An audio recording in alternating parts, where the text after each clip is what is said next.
Hi viewers, welcome to our channel. ప్రస్తుతం మనతో పాటు దాము బాలాజీ గారు సీనియర్ జర్నలిస్ట్ ఉన్నారు. వారితో ఒకసారి మాట్లాడదాం. సో నమస్కారం సార్. చంద్రబాబు నాయుడు గారికి మైనార్టీలు దూరం కాబోతున్నట్టుగా తెలుస్తుంది సార్. అయితే రెండు సంఘటనలు, ఒకటి మోదీ గారు వక్ఫ్ బిల్లు తీసుకురావడం, చంద్రబాబు నాయుడు గారు మద్దతు తెలపడంతో ముస్లింలు దూరం అయిపోయారంటున్నారు.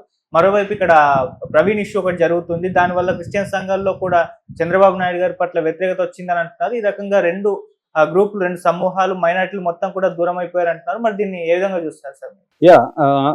చంద్రబాబుకి ఒక్కసారిగా మైనార్టీలు దూరం అయ్యారా అన్న చర్చ నడుస్తుంది. నిజానికి చంద్రబాబు శిబిరంలో కూడా, తెలుగుదేశం శిబిరంలో కూడా ఇది అవసరమా, మనకి వక్ఫ్ బిల్లుని మనం సపోర్ట్ చేయాల్సిన అవసరం మనకేముంది, ఇక్కడ అది మోడీ వ్యవహారం కదా, మనకేంటి లాభం, మనం ఎందుకు సపోర్ట్ చేయాలి అనేది తెలుగుదేశం వర్గాల్లో కూడా ఈ విమర్శ వస్తుంది. ఎందుకంటే జగన్ ఏమో వ్యతిరేకించాడు, చంద్రబాబు ఏమో సపోర్ట్ చేశాడు. సో దానివల్ల ఆల్రెడీ చంద్రబాబుకి మైనారిటీల మద్దతు కంప్లీట్గా ఎప్పుడు లేదు. ఆయనకి ఒక 15 to 20% మైనారిటీలు, ముఖ్యంగా ముస్లిం మైనారిటీల మద్దతు ఉంటుంది. అది కూడా ఇప్పుడు పోయే అవకాశం. మొన్న 2024లో కొంత జగన్కి వ్యతిరేకత జనరల్గా పెరగడం వల్ల మైనారిటీలు కూడా చంద్రబాబుకి ఓట్లేశారు. చంద్రబాబు వాళ్ళకి కొన్ని ప్రత్యేక వరాలు కూడా ఇచ్చాడు. అవన్నీ నేను మొన్న ఒక వీడియోలో కూడా చెప్పాను. సో ఆ యాంగిల్లో చంద్రబాబు ప్రోగా ఉంటున్నారు కదా.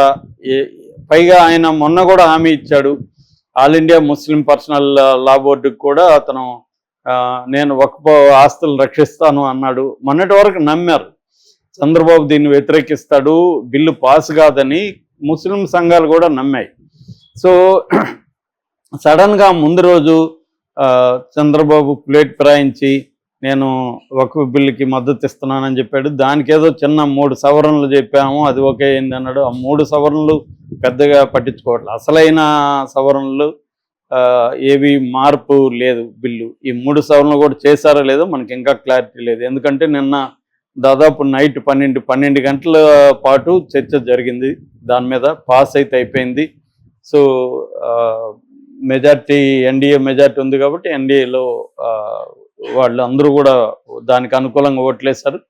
ఓన్లీ ఇటు కాంగ్రెస్ పార్టీ కావచ్చు, ఇండియా కూటమిలో ఉండే వాళ్ళు మాత్రం వ్యతిరేకించారు. కాబట్టి అది ఆటోమేటిక్గా బిల్లు పాస్ అయింది. ఈరోజు రాజ్యసభలో కూడా పాస్ అవుతుంది. అయితే క్లియర్గా వైసీపీ వ్యతిరేకించింది దాన్ని.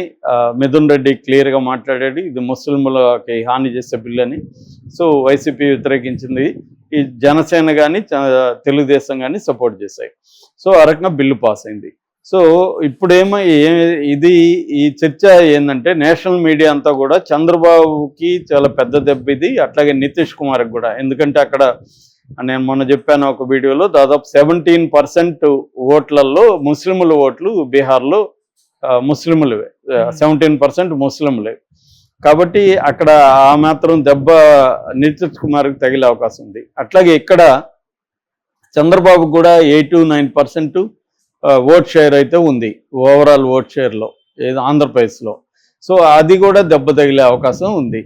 అయితే ఇక్కడ ఇంకొక కథనాన్ని కూడా తీసుకొస్తున్నారు. అదేంటంటే కావాలనే మోడీ ఒక ప్లాన్ చేసుకొని తనతో ఉన్న సెక్యులర్ పార్టీలను కూడా వీకెన్ చేయాలి అనేది మోడీకి ఉన్న హిడెన్ అజెండా.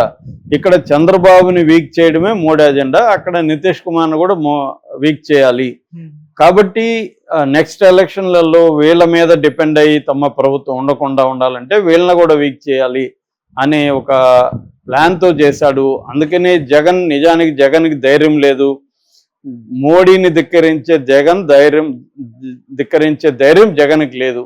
ఇది మోడీ అనుమతితోనే జగన్ వ్యతిరేక ఓటు వేశాడు అని ఒక కథనం అన్నమాట.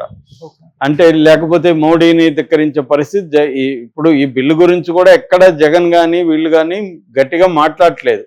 అసలు మేము వ్యతిరేకంగా ఓటేసామని చెప్పుకోవట్లేదు, వ్యతిరేకిస్తున్నాం అని చెప్పుకుంటున్నారు. సాక్షిలో మాత్రమే హెడ్డింగ్లో పెట్టారు వ్యతిరేకించిన వైసీపీ అని. సో క్లియర్గా వాళ్ళు దీన్ని గట్టిగా చేయట్లేదు జగన్ కూడా. అంటే ఇది మోడీనే ప్లాన్ చేసి జగన్ని యాంటీగా ఓటేయమని. ఎందుకంటే యాంటీగా వేసినా ప్రో వేసినా వాళ్ళకి పెద్ద ఒరిగేది లేదు కాబట్టి. కానీ చంద్రబాబుకి స్టేట్లో ఇబ్బంది కలిగించడం కోసమే మోడీ పని చేశాడు, మోడీ జగన్ కొమ్మక్కాయ చేస్తారన్న వాదన కూడా ఒకటి తెలుగుదేశం వర్గాల్లో కూడా ఉంది. మనం ఈ ట్రాప్లో పడుతున్నాము. ఎందుకంటే జగన్కి అండగా మోడీ ఇప్పటికీ ఉన్నాడు. మనం ప్రధానంగా 2 కేసులు కానీ గమనిస్తే ఆ విషయం తేటతెల్లమవుతుంది. ఒకటేమో అక్రమాస్తుల కేసులు. దాదాపు 12 ఏళ్లుగా జగన్ బెయిల్ మీద ఉంటే ఆ కేసులు ముందుకు వెళ్ళవు, వెనక్కి వెళ్ళవు. అలాగా కోర్టులు చెప్పినా కూడా, కోర్టులు రోజువారీ విచారణ చేయమని సిబిఐ కోర్టుకి చెప్పినా కూడా సిబిఐ కోఆపరేట్ చేయట్లేదు. కాబట్టి ఆ కేసుల్లో పురోగతి లేదు. నిజానికి అది కానీ సీరియస్గా తీసుకుంటే జగన్కి కానీ కన్విక్షన్ పడితే జగన్ పొలిటికల్ కెరీర్ సమాప్తం. కానీ మోడీ ఆ పని చేయట్లేదు. రెండవది వివేకానంద రెడ్డి హత్య కేసు. వివేకానంద రెడ్డి హత్య కేసులో అవినాష్ రెడ్డిని అరెస్ట్ చేయాలి సిబిఐ. అవినాష్ రెడ్డిని అరెస్ట్ చేయట్లేదు. ఇది కనీసం అవినాష్ రెడ్డి ముందస్తు బెయిల్ తెచ్చుకుంటే దానికి యాంటీగా గట్టిగా సిబిఐ ట్రై చేయలేదు. సునీత రెడ్డి మాత్రమే దాన్ని బెయిల్ ఇవ్వడం అపోజ్ చేస్తూ సుప్రీంకోర్టుకి వెళ్ళింది. ఆ తర్వాత కూడా అది గట్టిగా లేదు. ఎందుకంటే సునీత కూడా దాని మీద గట్టిగా చేస్తున్నట్లేదు. వాళ్ళ అడ్వకేట్ మన సిద్ధార్థ లూత్రా ఇటు చంద్రబాబు దీంట్లో బిజీగా ఉండిపోయి ఆ కేసును పెద్దగా పట్టించుకోలేదు. అంటే ఓవరాల్గా జగన్ని మోడీ సేవ్ చేస్తున్నాడు, చంద్రబాబుని వీక్ చేసే ఉద్దేశంలో ఉన్నాడు. దానికి అనుకూలంగానే వక్ఫ్ బిల్లుని పెట్టారు అనేది ఒకటి. అయితే చాలామంది చెప్పేది ఏంటంటే చంద్రబాబు కోసం వక్ఫ్ బిల్లు బెటర్ కదా, వాళ్ళకు ఒక మొత్తంగా ముస్లింలకి యాంటీగా హిందువుల్ని ఆర్గనైజ్ చేసే క్రమమే వాళ్ళకి ఎప్పటి నుంచో ఉంది బీజేపీ. దాంట్లో భాగంగా ఆర్థిక వనరులు దెబ్బతీయాలనేది మోడీ ప్లాను. అంటే ముస్లింల దగ్గర ఉండే ఆర్థిక వనరులను దెబ్బతీస్తే వాళ్ళు బలహీనపడి కాళ్ళ బేరానికి వస్తారనేది మోడీ ప్లాన్. దానికి అనుకూలంగా ముస్లింల సమాజానికి ప్రధానంగా ఉన్నది వక్ఫ్ ఆస్తులే కాబట్టి దాదాపు 10 లక్షల కోట్ల పైన ఆస్తులు ఉన్నాయి. సో వాటిని దెబ్బ కొట్టగలిగి వాటిని గవర్నమెంట్ కంట్రోల్లో పెట్టుకుంటే వీళ్ళు కూడా మన కంట్రోల్లో ఉంటారు అనే ఉద్దేశంతో ఆయన పెట్టాడు. రెండోది పోలరైజేషన్ ఆఫ్ రిలీజియస్ ఓట్స్. అది ఎప్పటి నుంచి డే 1 నుంచి కూడా బీజేపీకి ఉన్న క్యారెక్టరిస్టిక్ కాబట్టి దాన్ని ఉపయోగించుకొని ఈ బిల్లుని తెచ్చారు తప్ప చంద్రబాబు కోసం బిల్లు తేరు కదా అనేది ఒక ఆర్గ్యుమెంట్. అది నిజమే, ఎందుకంటే చంద్రబాబుని వీక్ చేయాలని వాళ్ళు ఒక బిల్లు తీసుకురారు కదా. కానీ ప్రతి సందర్భంలో దేనికి పర్పస్ తెచ్చినా దీన్ని ఇంకా దేనికి వాడుకోవాలనేది కూడా వాళ్ళకు ఉండొచ్చు. ఆ రకంగా చంద్రబాబు మీద అయితే వాళ్ళకి ప్రేమ కనబడట్లేదు ఇప్పుడు కూడా. ఓన్లీ ఏంటంటే సింబాలిక్ ప్రేమ చూపిస్తున్నారు కానీ రియల్గా ఏమీ పోలవరం కంప్లీట్ చేసే దాంట్లో కానీ అమరావతి ఫండ్స్ ఇవ్వడంలో కానీ అంత దూకుడుగా అయితే లేదు బీజేపీ.